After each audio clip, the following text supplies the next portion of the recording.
dans la vie économique sous la gouvernance de Félix Antoine Tshisekedi.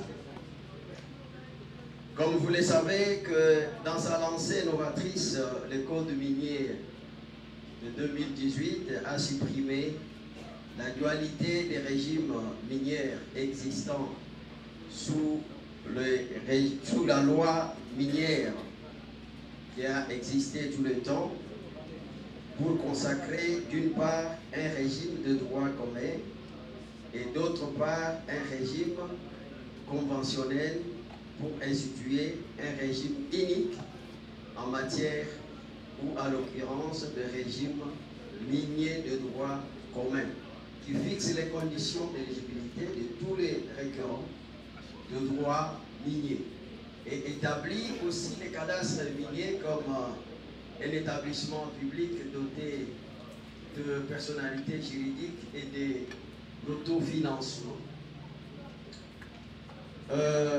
Nous ne pouvons pas parler de lancée novatrice sans pourtant faire une lecture commémorative du passé qui fait partie de l'histoire du secteur minier, qui a été considéré par tous les pouvoirs qui se sont succédés comme un élément de négociation, de maintien au pouvoir. Je pense que pour ceux qui savent qu'au temps de Mobutu, avant les massacres des Katekela qui a causé beaucoup de morts, ces secteurs miniers, on ne pouvait pas trouver un Congolais, quels que soient les moyens qu'il pouvait disposer, pour exploiter.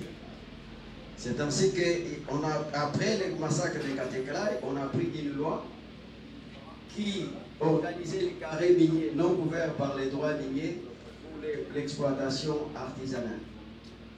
Et l'arrivée des musées, tout a été chamboulé et que les AFDEL, il a pu demander à ce que tout ce qui était comme exploitation puisse faire l'objet de récompenses pour les bailleurs de fonds qui ont eu à financer le pouvoir de l'AFDEL.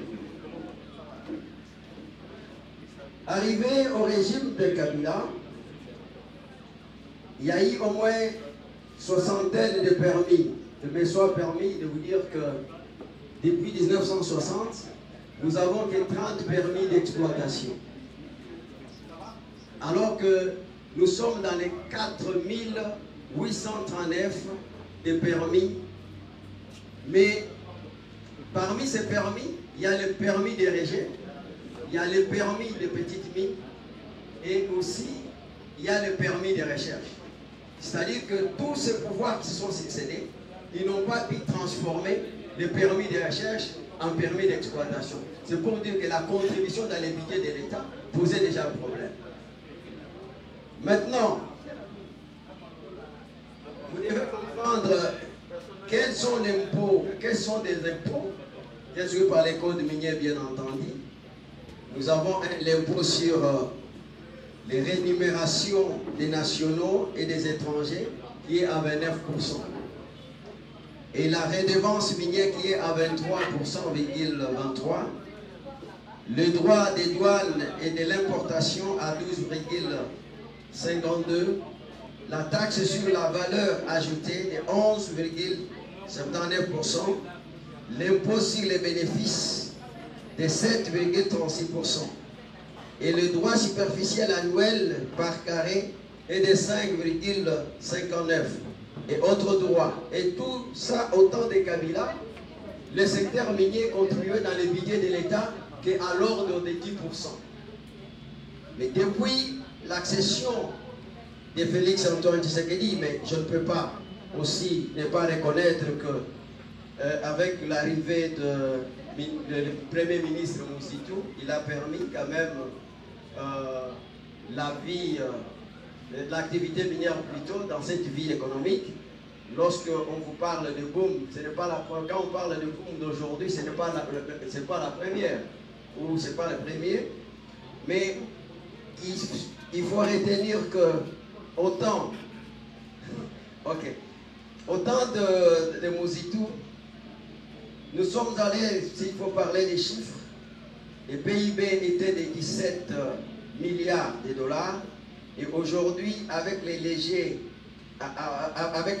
plutôt, de tout ce qui est comme les contrôles. On voit parce que tous ces contrats qui ont été signés, ça a été signé